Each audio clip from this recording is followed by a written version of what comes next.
Response अच्छा मिल रहा है. This is the first time we are inviting guests from outside. So आज हमारा मिक्स प्रोग्राम हो रहा है और ललित जी के बहुत फॉलोअर हैं. ललित जी से मैं व्हाट्सएप में करीबन 3 महीने से बैक एंड फोर्थ जा रही हूँ. जवाहर भाई बीच में आके गार्ड कर लेते हैं. तो कुछ रूल है हमारे जो मैं बताना चाहूँगी. मास्क पहना है, मैंने निकाल दिया, मुझे माइक चाहिए था. ये मैंडेटरी हो गया है 2 दिन से. दूसरा डिस्टेंसिंग मैंडेटरी हो गया है. I think most of you know ICC. There is a restroom here, so if you want to go there. Tea and coffee we have provided, but मेरा पानी गर्म नहीं हो रहा है. एनीवे, जवाहर भाई आजा और please introduce Lalit. Okay, sure, thank you.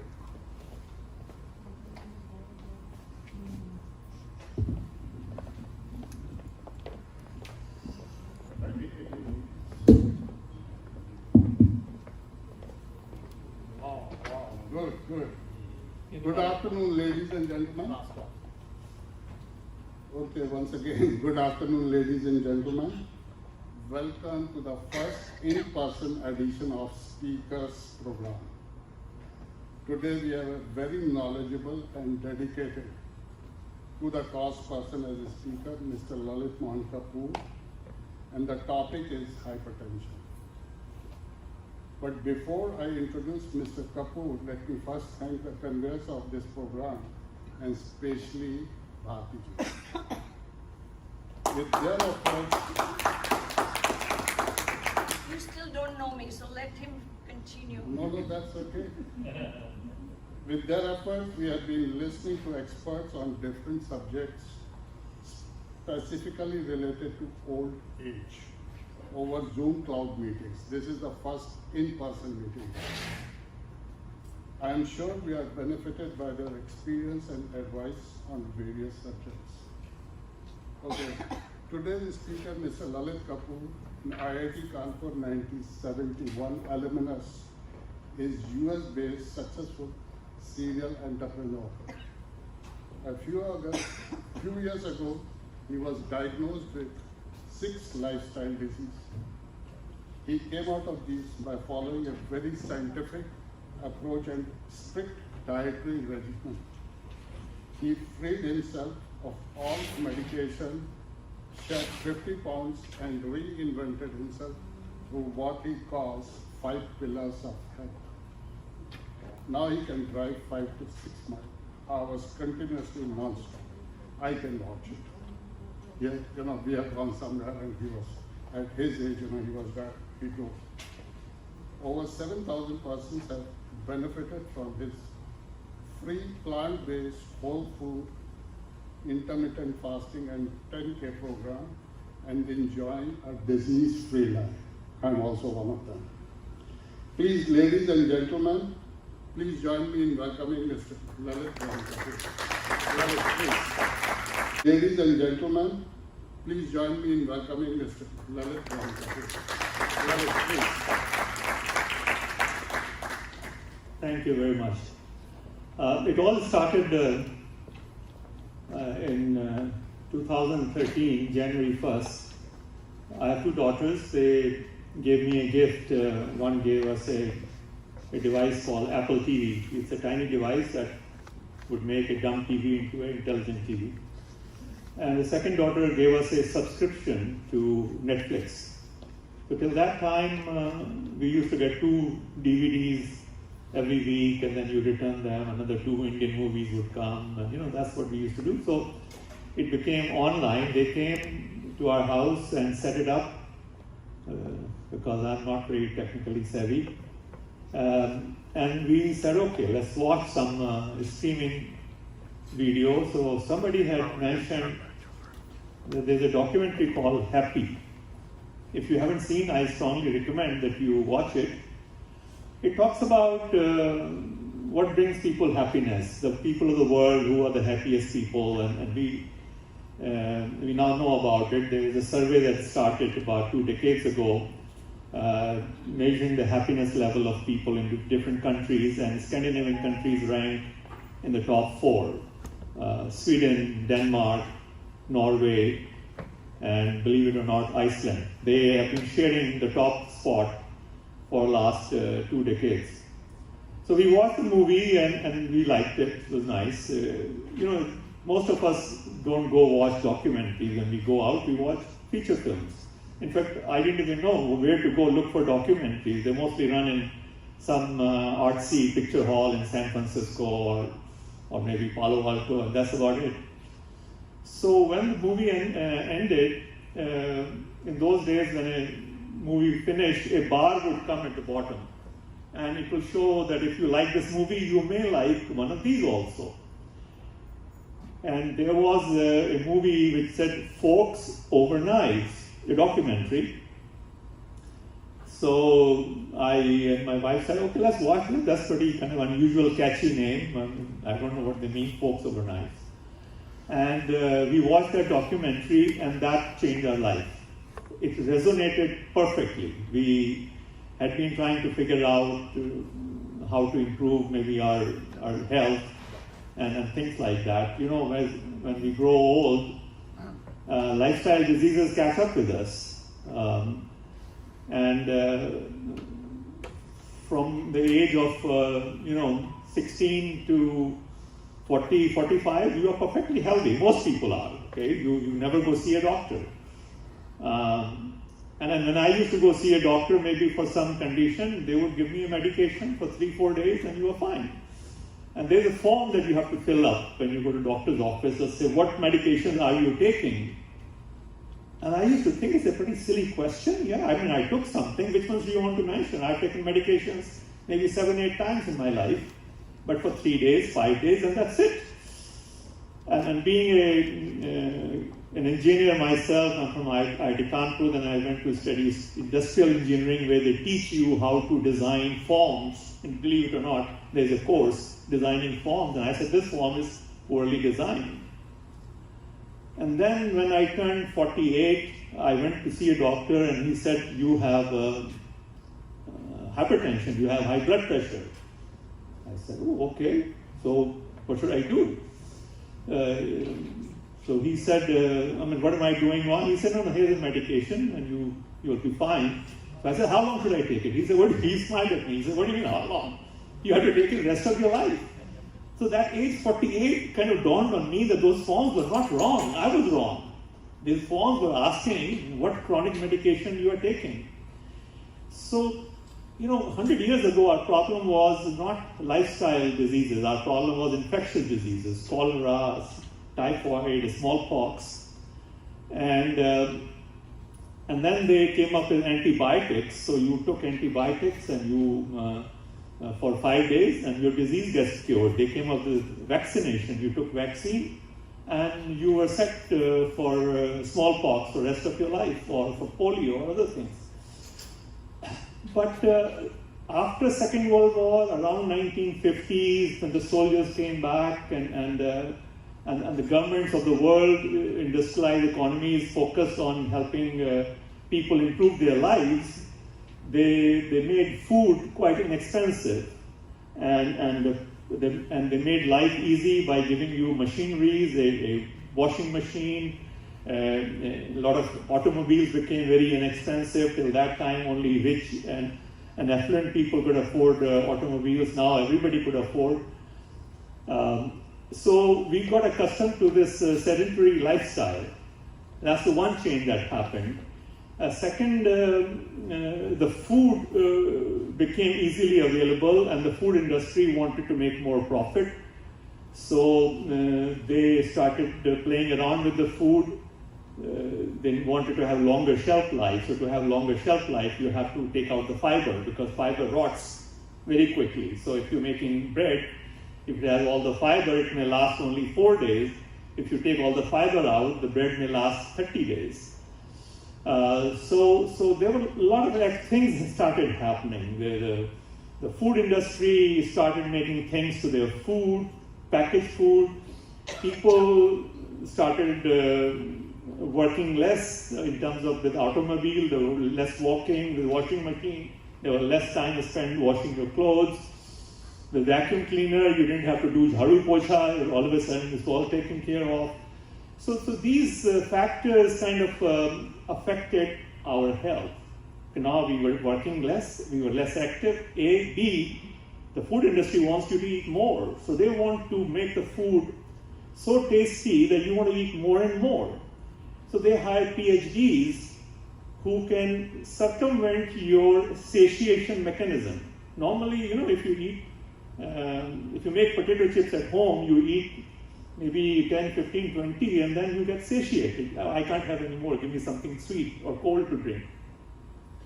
But if you eat Pringle, the Pringle chips, the potato chips, okay, you eat 1, 2, 3, you can keep eating, you don't feel satiated. Because some PhDs in psychology have designed it in such a way to overcome, to bypass your satiation mechanism. So food industry wanted you to eat more, so they hired PhDs in psychology to design food that you would eat more and more.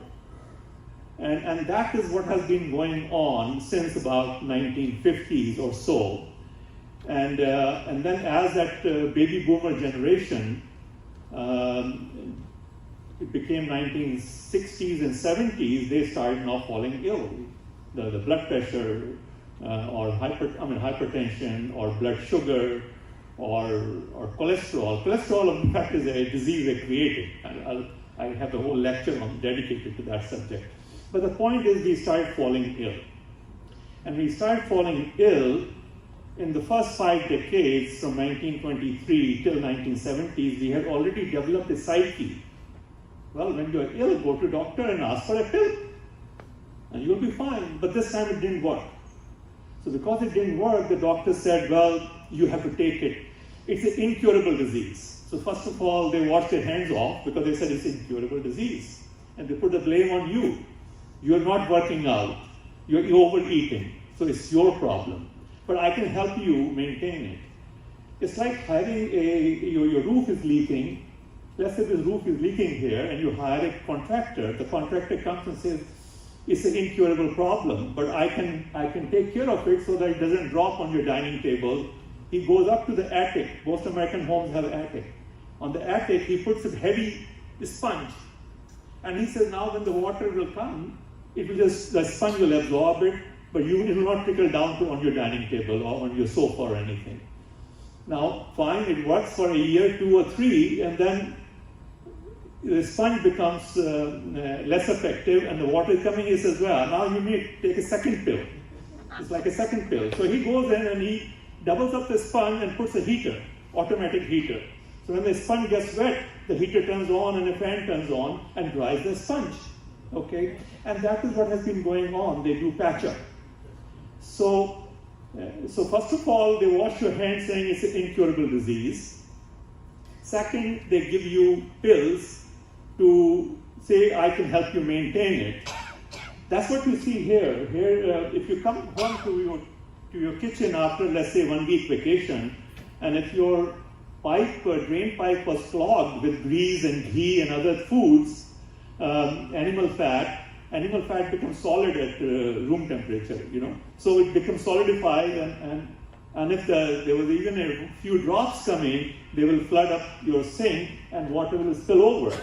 Now when you reach home, if you're going to rush to the closet and get a mop and start mopping it, without turning off the faucet, first turn off the faucet.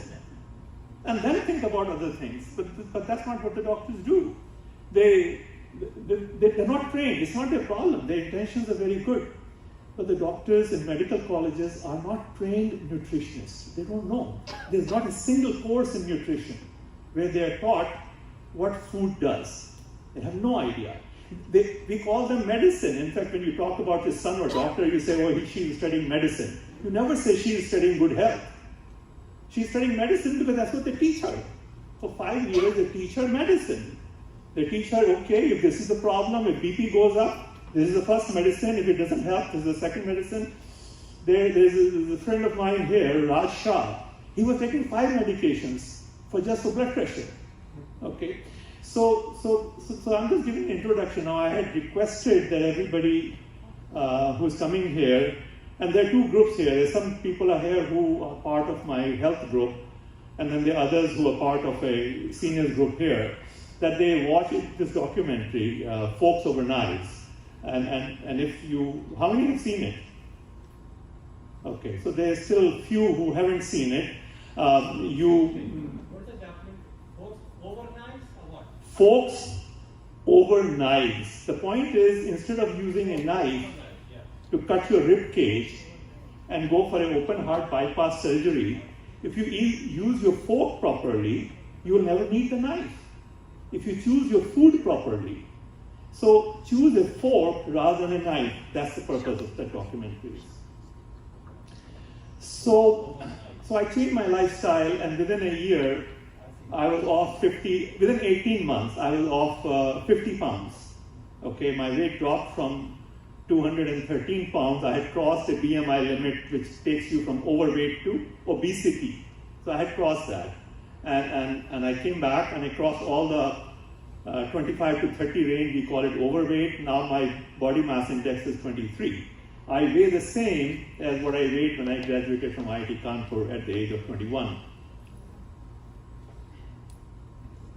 So I spent the next 4 or 5 years learning about it. I wanted to get rid of my medications, and I was retired. Fortunately, I had sold my businesses, companies, and then we had a IIT Kanpur alumni meet, 45th year. We created a WhatsApp group to interact.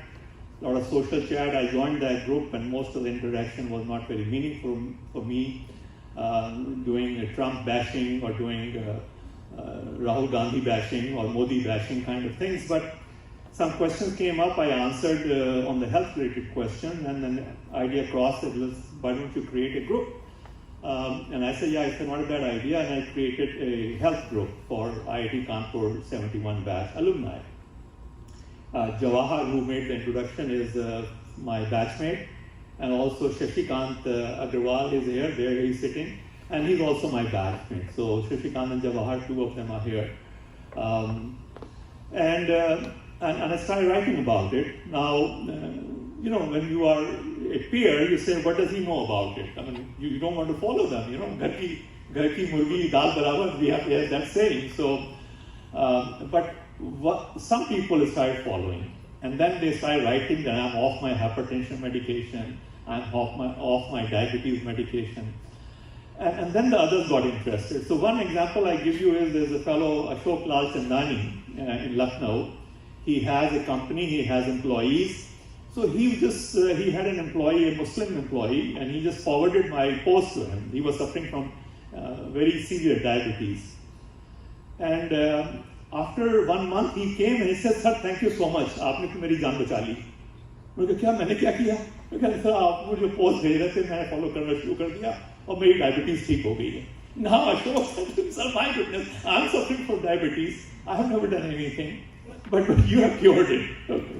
Anyway, so this is how it started, and then one thing led to another. People asked other people to join, and I have gone through 85 different groups, WhatsApp, Facebook, Telegram groups, and I take a new group every month, and we have about 2,500 people who join every month. So I have now 19,000, in fact the number is 19,906 as of today, who are actively interacting with me on social media.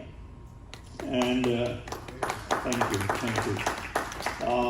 So we will now start the discussion, and this is first slide talks about that you really need to focus on the cause, not handling the symptoms and not worrying about the symptoms. That's for slide 2. Next slide. Yeah, this is an interesting one that, you know, before you heal someone, ask him if he's willing to give up things that made him sick. So it's the same thing. And if you don't want to give them up, then you can't be healed. Okay. We'll go to the next slide. Okay. Next. Okay. So here's some quotations, historical quotations about blood pressure. While there is some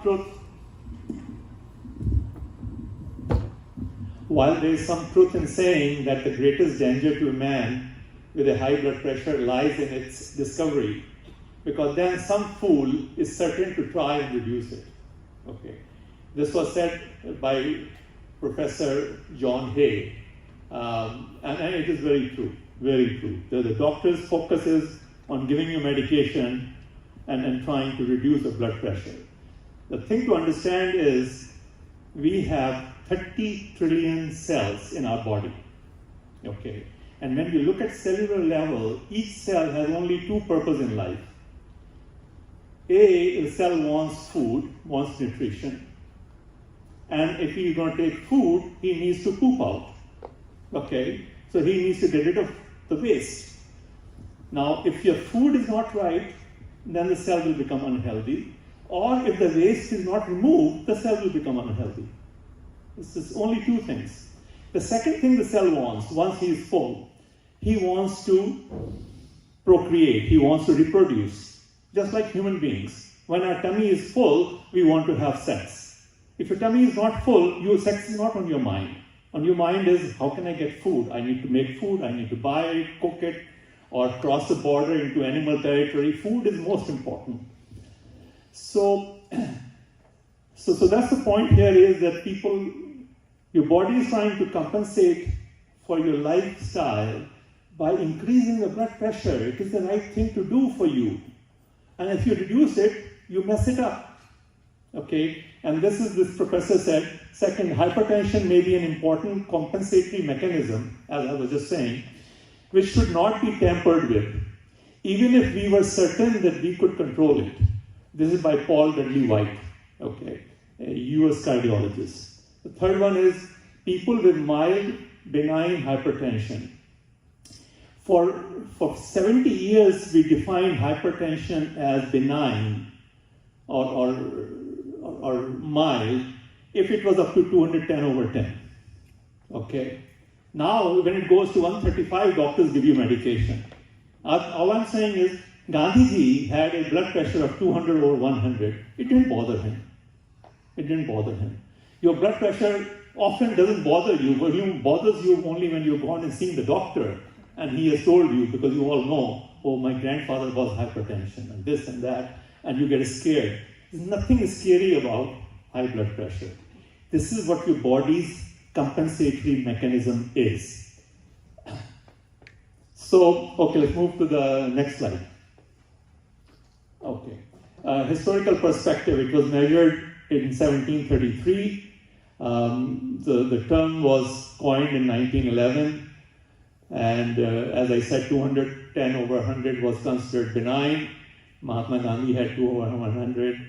In 1950, there were no medications. Dr. Kempner treated blood pressure patients by just feeding them white rice. Okay, white rice and fruit juice. That's the diet. And he's very highly regarded.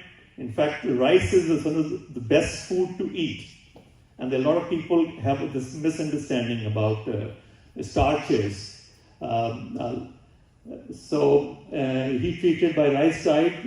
Okay, so what happened is in 1976, they decided to form a committee.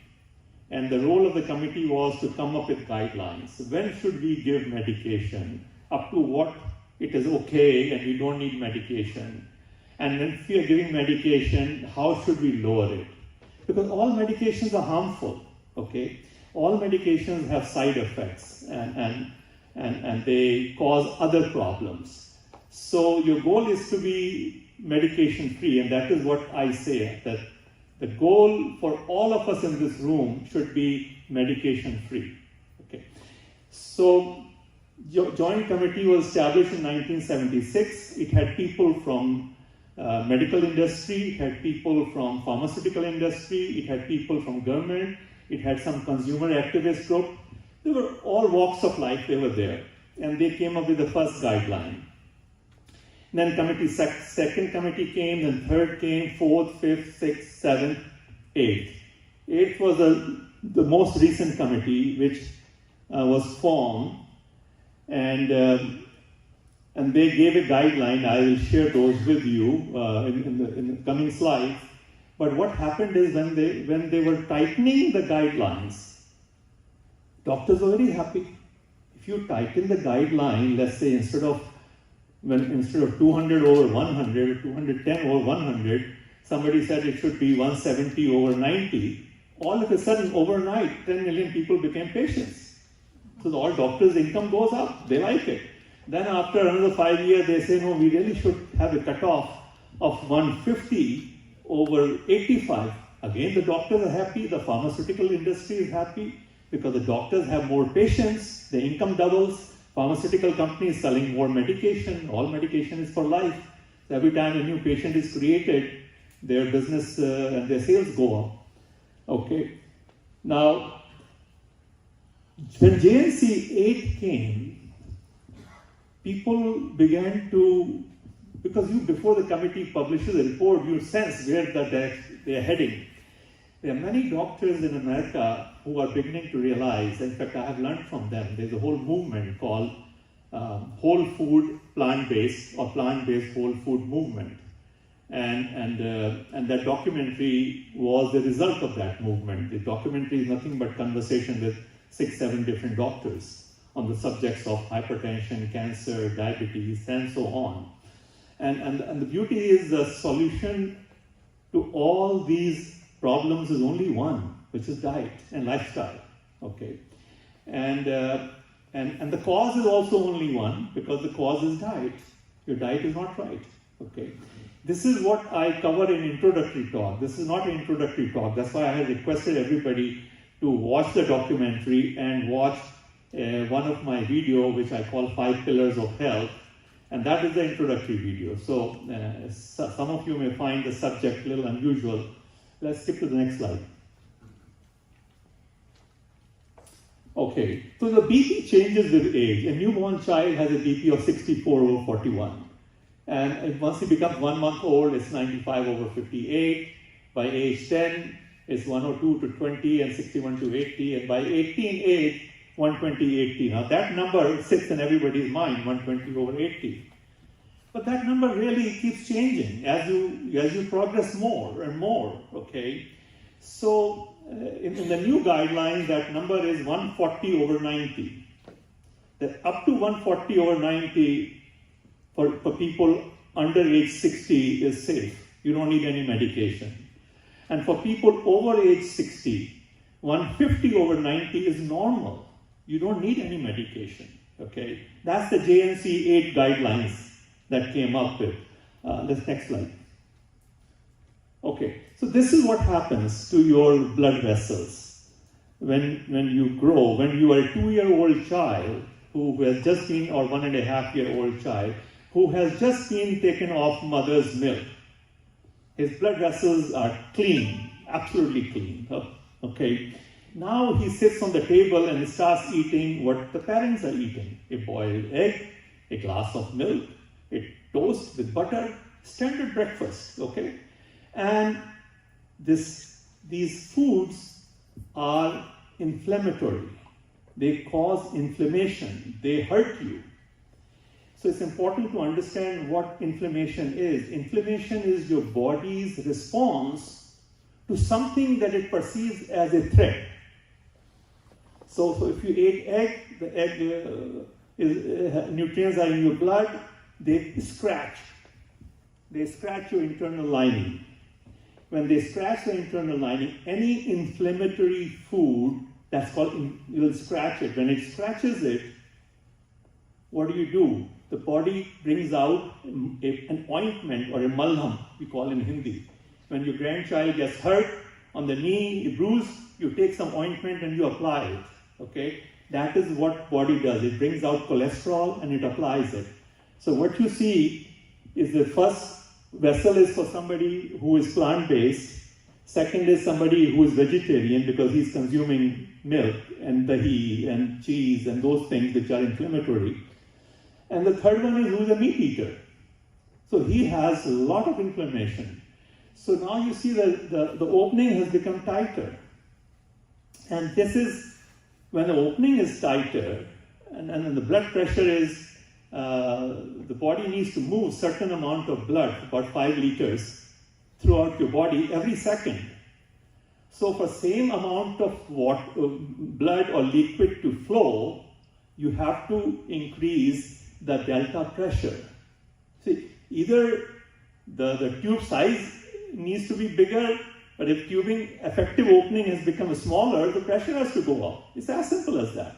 Okay? I mean, all the engineers here will understand, and those who did physics in the high school will also understand that for the same amount of fluid to go through a pipe, if the pipe diameter is less, you need higher delta pressure. If diameter is more, you need less delta pressure. So that is what happens. This is what is happening to everybody here.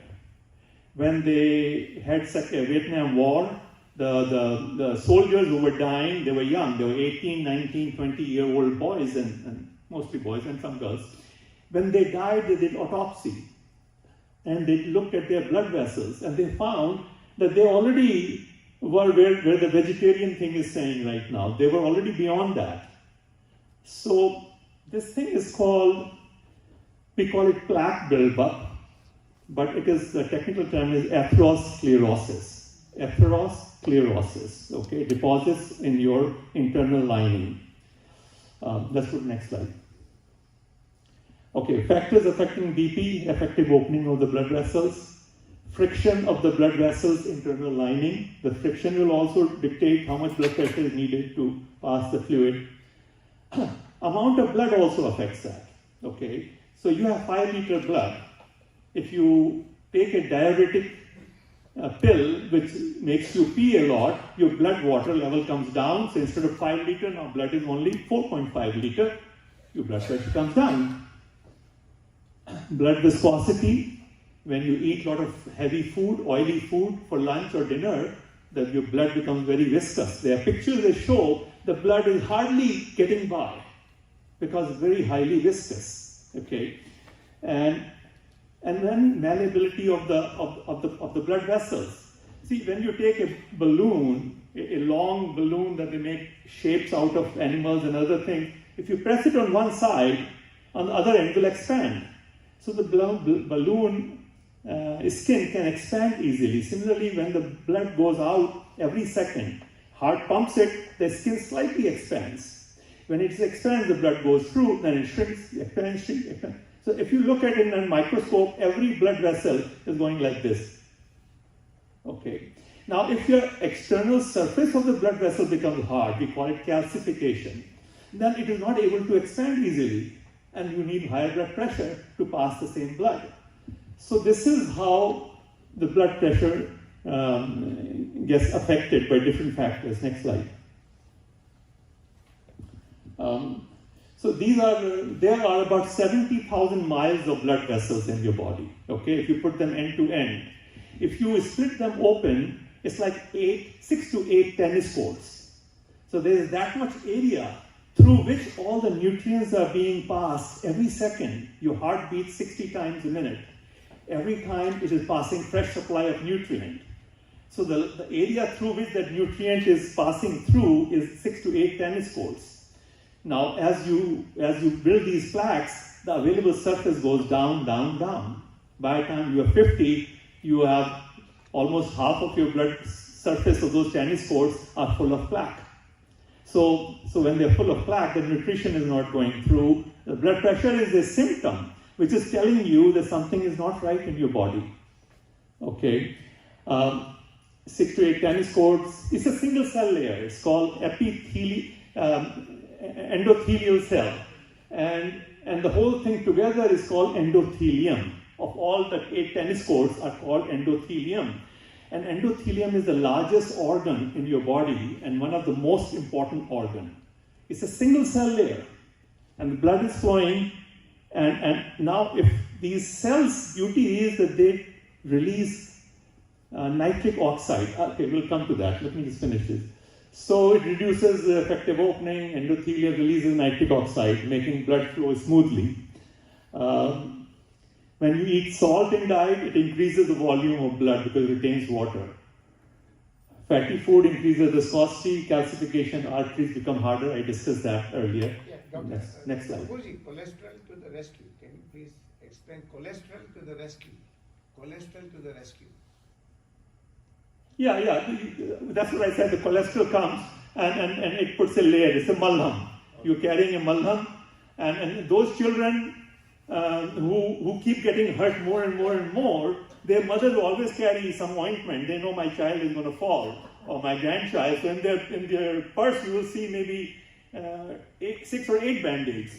Because, oh, he keeps falling every day and he's very naughty. Now, those mothers whose children never fall will maybe carry only 1 band-aid. So similarly, those people who eat inflammatory food, their blood makes more cholesterol. Then I'm going to need more cholesterol. This guy keeps eating eggs and keeps eating bacon and all these troublesome things. So his cholesterol level is high. Now, what do doctors do here? Number one, they reduce your blood pressure. Body is saying, I need more blood pressure to pass the blood. So what they do, let's move to the next slide, will come. Okay, let's talk about nitric oxide, because this is the one thing you learned today. It is sufficient to cure your problems. You have not read, I do recommend that please watch that movie and watch that 5 Pillars of Health, because that goes into detail of food. Today we don't have time. Looks like I'm running out of time. Nitric oxide is NO.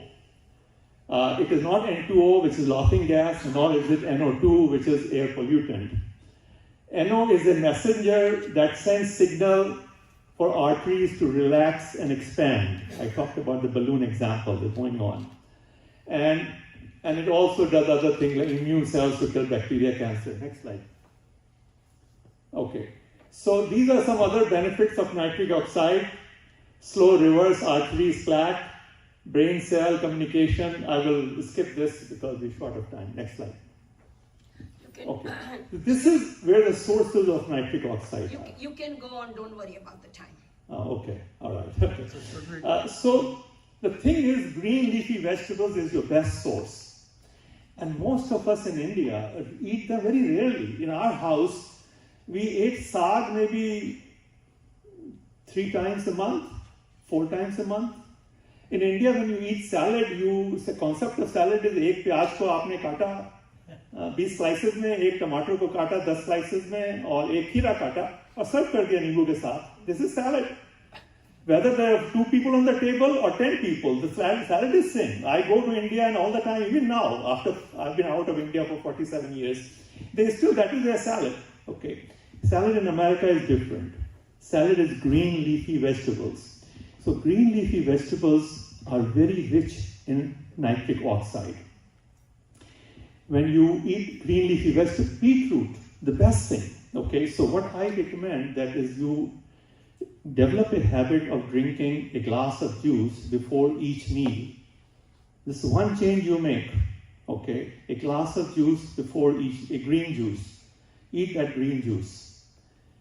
Your BP will come down within a week. Of course, cut down the things which the faucet you have to close. So that bacon and ham, salami has to go. Number 1, cheese, doodh, dahi, that also has to go. So you need to become plant-based.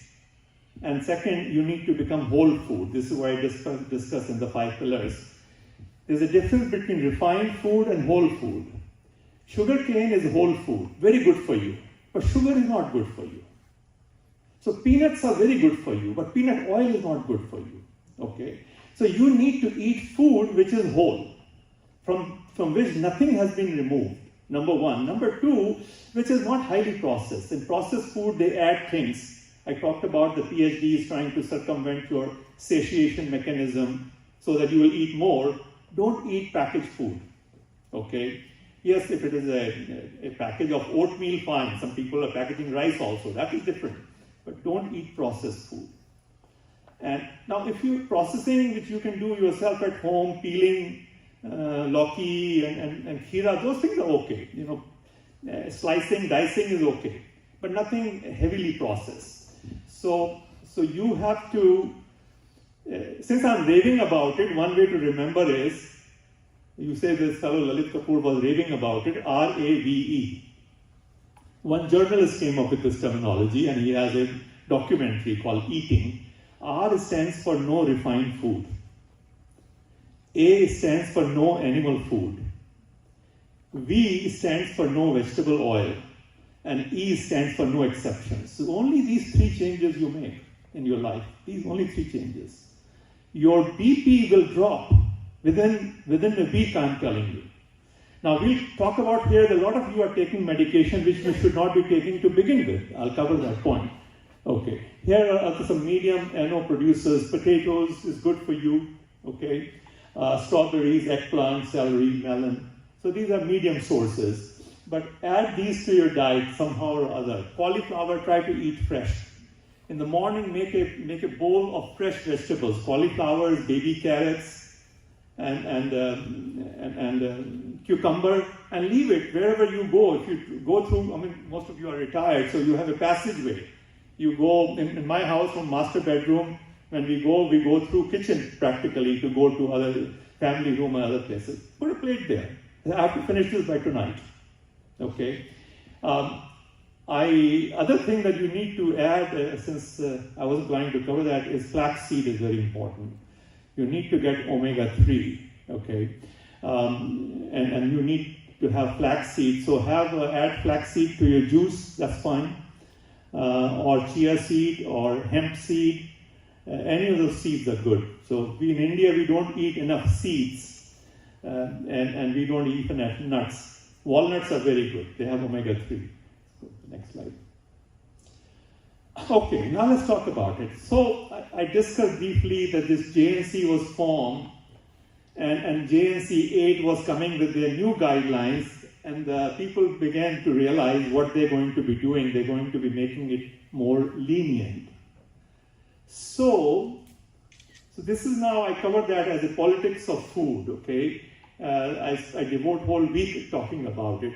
What is happening here is that people realize, all these doctors realize, not doctors, the doctors who are sitting here. These are people who have American Medical Association. These are the policy makers at AMA or American College of Physicians or other organizations, okay? Their interest is to look after their members. Their members are doctors. So they want to make sure that our doctors' income remains well. They're not subject to lawsuits. They don't face any problems. They're not interested about consumers, okay? So they said, I think we don't need a joint national committee anymore. They realized that their funding is going to be lenient, and doctors will suffer and pharmaceutical industry will suffer. So the wheels started moving. And they said, I think we should abandon this committee anymore. Let this be. And they dissolved the committee. And they said, we let American Heart Association dictate these things. And American Cardiologists Association or American Association of Cardiologists. It's like asking a fox to look after your hen house. Isn't it? Yeah. So the people at GNC were so turned off that they went ahead and published their guidelines anyway. So they are conflicting guidelines. Same thing happens in other diseases. When you talk about diabetes, it's going on all the time. I see people taking medication who should not be taking medication. There are doctors, there are revised guidelines which have said that don't control it. Because there's this new concept that has evolved in the last 2 decades is that medicine is harmful and your blood pressure is harmful. So what is more harmful? That is what we have to see. Medicine increases your death by what we call all-cause mortality. The fellow died. So in research, they did 11,000 patients, and they found that people where we were controlling blood pressure too tightly were dying in large numbers. And those people who were controlled at less tightly, more leniently, they were living longer life. So you want to live a long, healthy life, okay? Your goal is not to bring BP 120 over 80. Your goal is to live long, healthy life, trouble-free. That's where you need to focus. So this is 2 guidelines. JNC 8 recommends people under 60 or those who are diabetics should maintain 140 over 90. So you should take just enough medication. There's nobody here under 60, but if you were, or your son or daughter, tell them that they only need to maintain up to 140 over 90 with their medication, okay? So if they are maintaining it at 130 over 75, it's too low. Reduce your medication. For all of us here, it is people over age 60. 150 over 90 is your cutoff. And it has been established. There are many videos about it. I shared them in the group. There's a Dr. Barron at UCSF. He teaches his class. He's a professor. The interesting thing about him is before joining medical school, he had majored in nutrition. So when he talks, he has the nutrition knowledge and he has the medical knowledge. And he tells people, okay. So the AHA and ACC, I was telling you that they handed it over to them and they have much tighter because they're trying to help the doctors and pharmaceutical industries. So there's a lot of politics at play in all aspects of healthcare. There's not enough time to cover that, as I said, but there is a lot of politics, and there are a lot of people I know sitting here who are taking diabetes medications, cholesterol medication, and hypertension medication that they should not be taking. I'm saying without making any other change, they should not be taking. Okay, so let's go to another. Okay, this is the guidelines. These are the guidelines of JNC 6, JNC 7, JNC 8. When they came up in 1997, they said optimal is 120 over 80. And doctors loved it because then more people became hypertensive, became more patients. Okay. And then they said 140 over 90, you are hypertensive and you must take medication. Okay. That was 1997 guideline. 2004, they made it more strict. So doctors were happy, pharmaceutical industry was happy because they made it, reduced it to 115 over 75. And they said, you are pre-hypertensive, so please go see a doctor. So now even if you're 120/80, you're going to go see a doctor. And when you see a doctor, you see him twice a year, because he fills your prescription. So you spend, of course, say insurance money, so people don't care, but even the co-insurance, maybe $50 or something like that. So you are spending that $50 twice a year. Of course, the doctor is getting more like $300. And you're buying medication, so the pharmaceutical industry is happy. You don't need to do that, but that's what is. So JNC 8, they changed it. That's what I'm talking there. Your normal for people, all people in this room, is 150 over 90. Okay? And if you just make this small change of avoiding unhealthy animal foods and having green leafy vegetables or raw vegetables, you will be there within 5 days, I'm telling you. Okay? Let's go to the next slide. Okay, so now what doctors tell you, listen, it's not curable, so I'll tell you how to live with it. When you go for chronic diseases, they always guide you how to live with your problems, okay? And what do they focus on? How to reduce the blood pressure, not how to cure that clogging is going on. Now obviously if you eat less salt, there'll be less water in your blood, so your blood pressure will come down. It doesn't solve the problem. Okay, you haven't solved the problem. You have only brought the blood pressure down.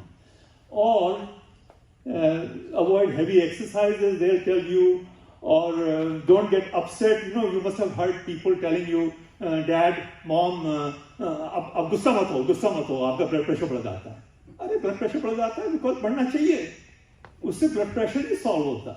Okay? Or then they give you medications which will make you go pee a lot, so the blood volume will go down. That is not a medication, that is not a treatment, okay?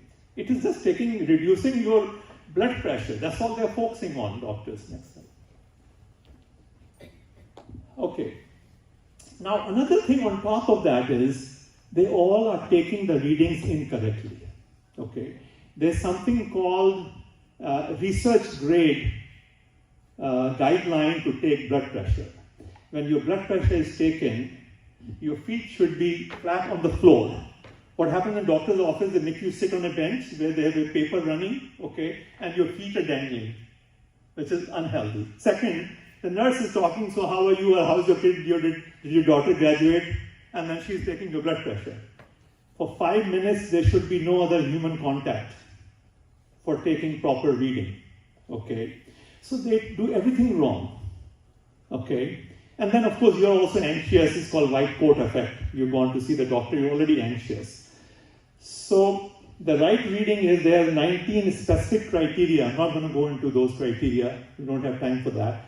But I want you to understand that the study in 2017 called Systolic BP Intervention Trial, SPRINT, it was found that proper measurement was 12.7 millimeter lower than the routine office measurement. जो आपकी office में reading होती है, it is high by 12.7. So first of all, they're trying to reduce your BP to 120 over 80, which is wrong. The right reading is 150 over 90. And secondly, in all likelihood, their reading is higher by 13 points. So even if their reading is 160 over 100, you know that you're probably all right. Okay.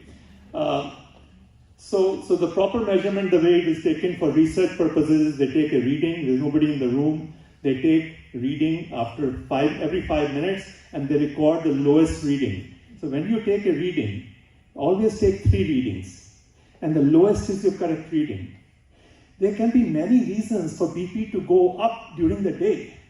Okay, you drink coffee, it goes up. Coffee has a half-life of 6 hours. So if you take coffee at 4 o'clock in the evening till 10 o'clock, the coffee's effect is there more than 50%. Okay, so BP will be high.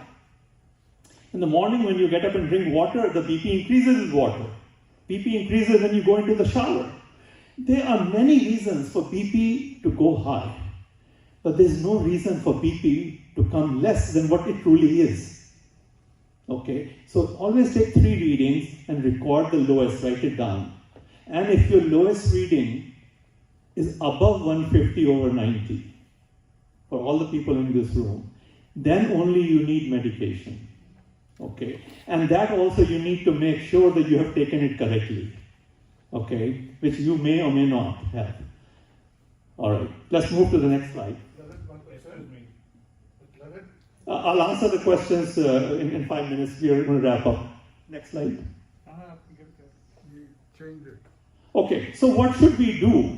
Because doctors are telling you how to maintain your symptoms low. What we need to do is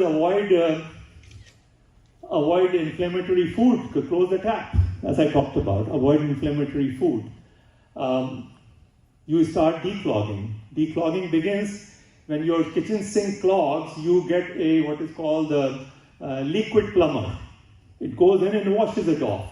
So your green juice is liquid plumber. That green juice or beetroots, these are the things which go in and they start declogging. Because green juice is rich in nitric oxide. Nitric oxide goes in and removes the clog.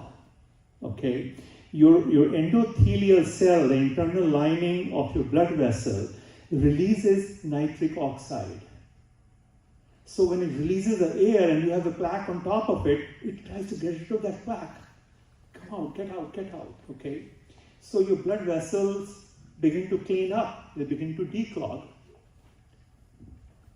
So eat foods rich in nitrate, I talked about that. Hypernutrition, you hypernutrate yourself because most of us are deficient in nutrition.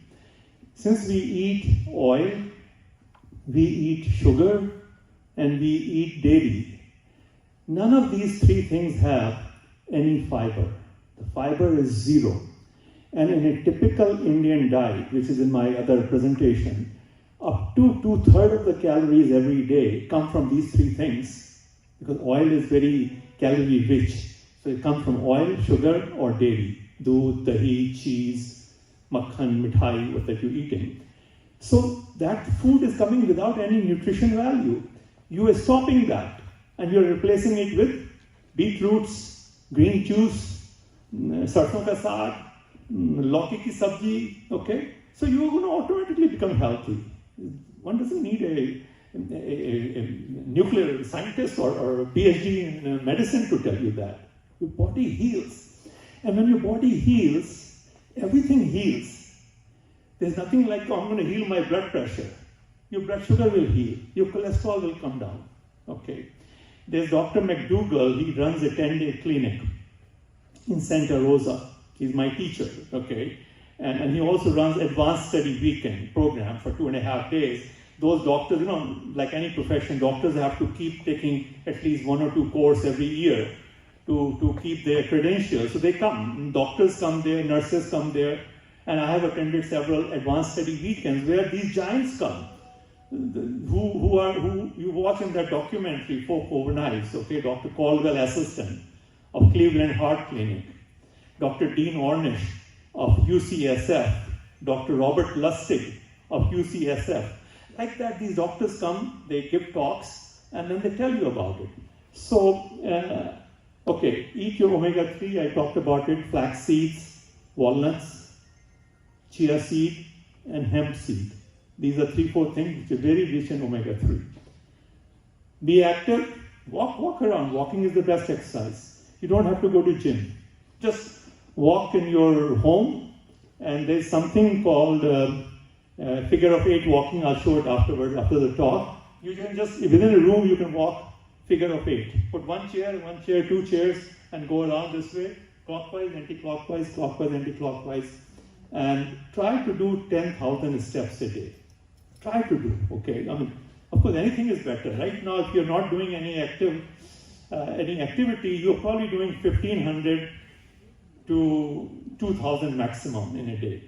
Get a Fitbit, something like a Fitbit. It's not expensive now, they're down to $60, $70, or an Apple Watch or whatever, and you can count. So you know that by night, if you have not done 10,000, go out and walk another 10 minutes, okay?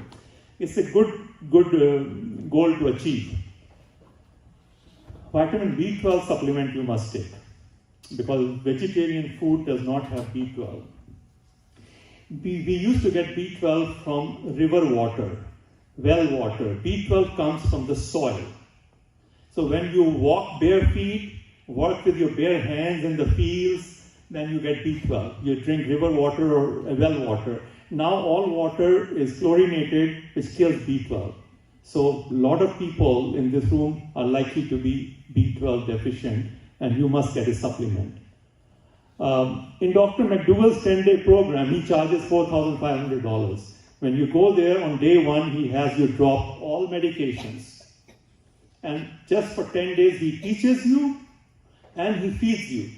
His food is all plant-based, whole food. By 10th day, your cholesterol drops, your blood pressure drops, your blood sugar drops. In the McDougall program, the BP drops by 17 to 11 points within 10-day program. And I have achieved the same results, in fact, better. Okay? Because one of the things that I talk about in my recommendations is to do fasting. So I wasn't planning to cover that, but you should do fasting. You should try to do fast every 2 weeks. And Navratri fast is very good. So 2016 Nobel Prize was given to Dr. Yoshinori in physiology. And we have known for 5 decades that fasting is good. When mice research was done, those mice which were kept hungry for 1 day a week, every Sunday they didn't get any food, they lived up to 50% longer. You fast 1 day a week, they live 50% longer. We had known it for 5 decades, okay? But we didn't know why. And Dr. Yoshinori, his research has shown that when we fast, our body goes into stress and it recycles. It recycles all the dead cells. It needs protein, it recycles that protein. And it cleans up the body. That is how your health improves. Okay. In 2018, Nobel Prize was given to Dr. Honjo, who showed us that by doing longer fasts of 5 days or 10 days, we develop immunity from cancer, immunity from other diseases. Okay. So the thing is, your body, I mentioned, every cell has 2 functions. One, to feed itself and poop out, okay, excrete. And second, to have sex or reproduce.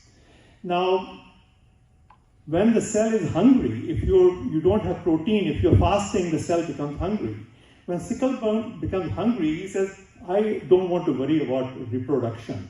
I want to become stronger. I need to survive this shortage of protein. And your cell becomes stronger. So when you're going for chemotherapy, normally chemotherapy, you kill the cancer cells, you also kill some healthy cells around the cancer cells.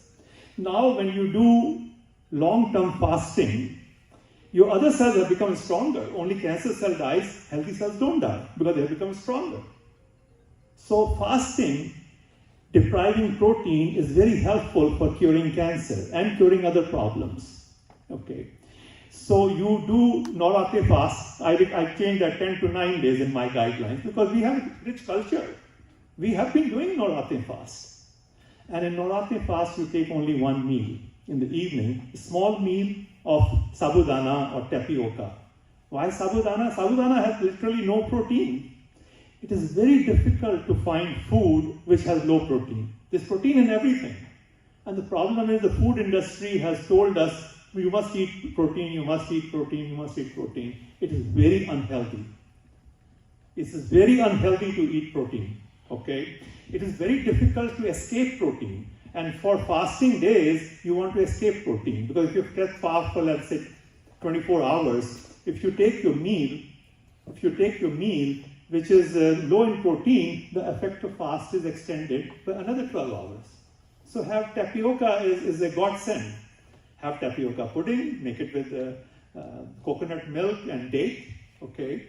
And have tapioca khichdi, make it with some dhania and a few other aloo in it, okay, and it's fine. So the point is fasting is very important. If you would start that will be good, or just watch that video. These are new things that came in 2016, 2018. Because of my Indian background, I was quick to adopt them. American Dr. McDougall has not adopted that, okay? Dr. Dean Ornish has not adopted that, okay? They will. The thing is, nobody makes money out of it. There's a USC, University of Southern California in LA, they have a longevity center. His research, Dr. Walter Longo, Italian, his research is how do we increase people's lifespan?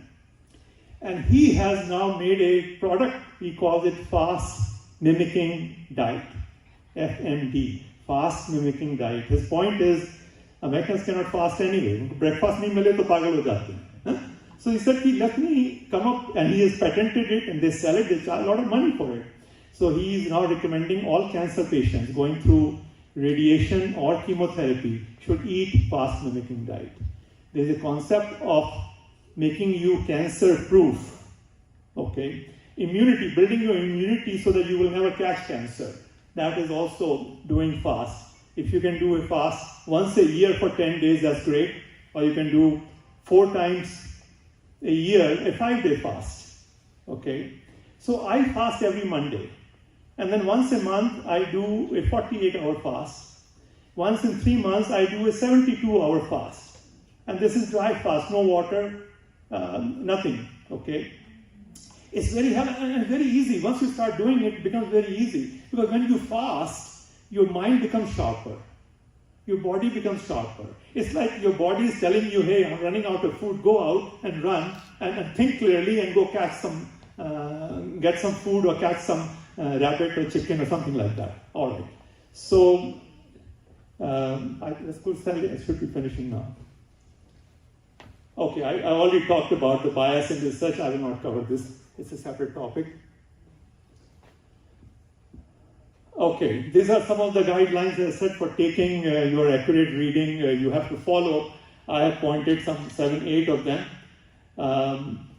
Okay, the last line is important. In a recent study in 20 cities, 20 clinics showed that all readings that were over 140/90 at the doctor's office, 36% of the people had normal second measurement. So more than 1/3 of the people coming out of doctor's office were actually not BP patients, and doctor called them as BP patient. Okay, concluding remarks.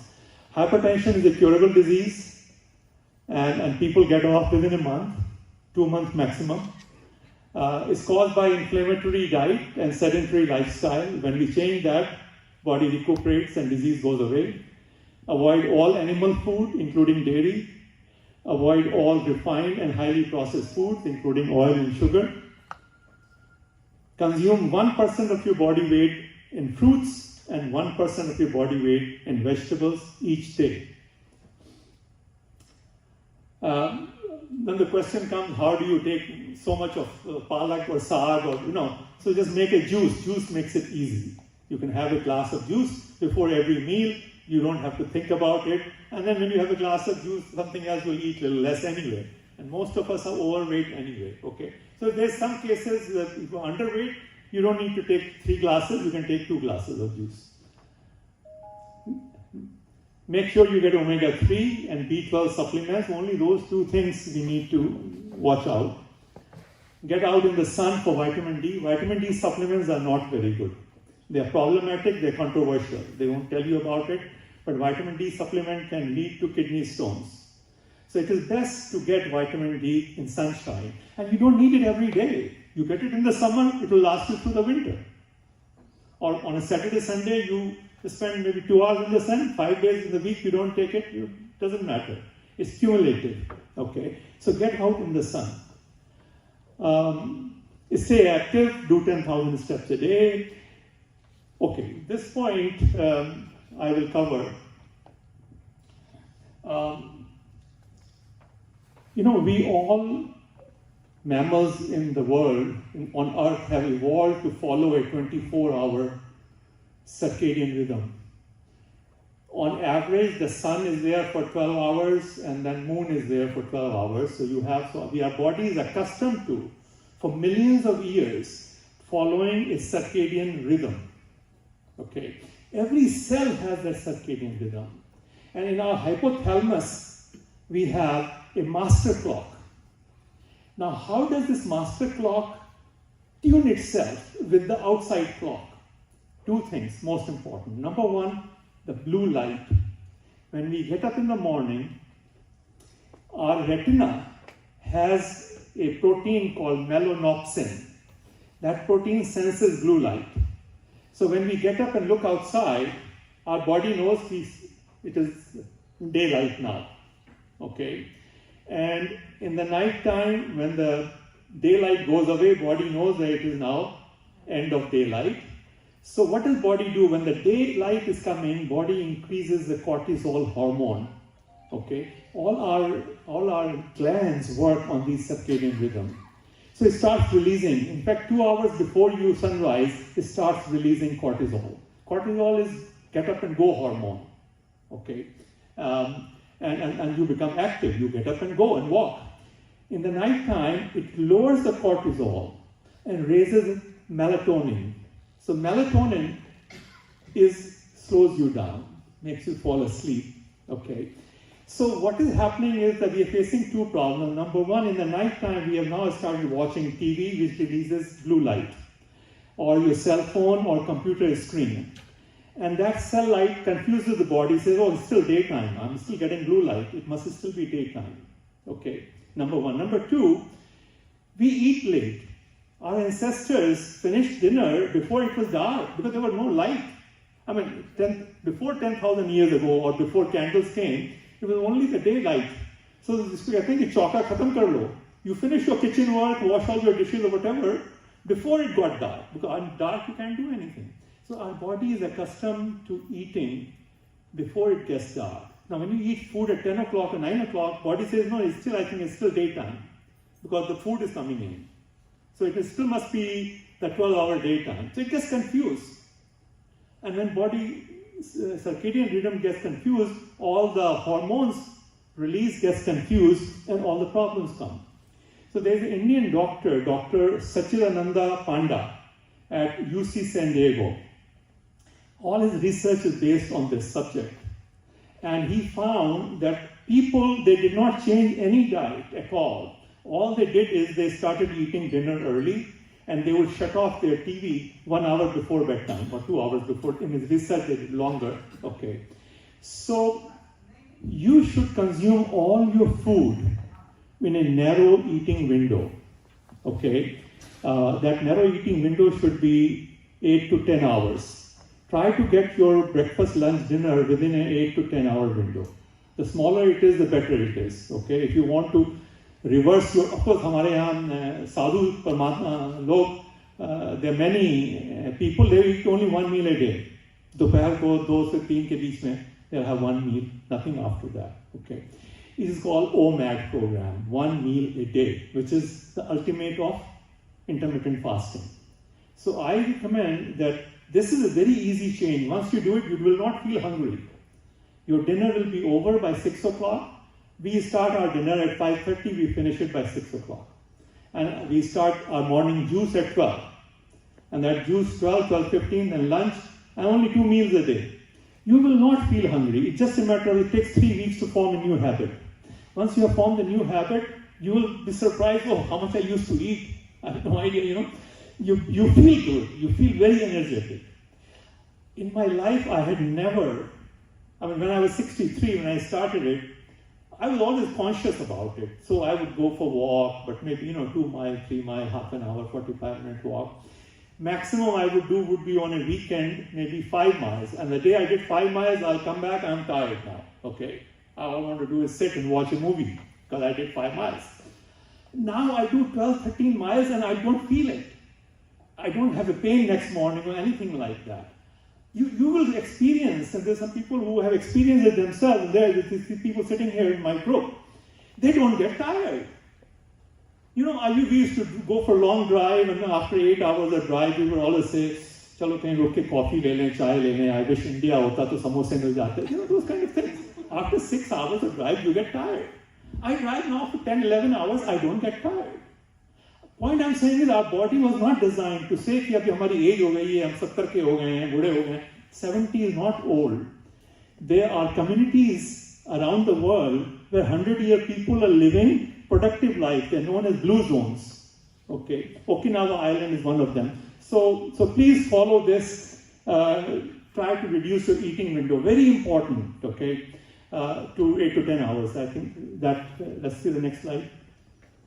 Oh, okay, so we ended it. This is my grandson. He's 10-year-old. He made that slide presentation for me.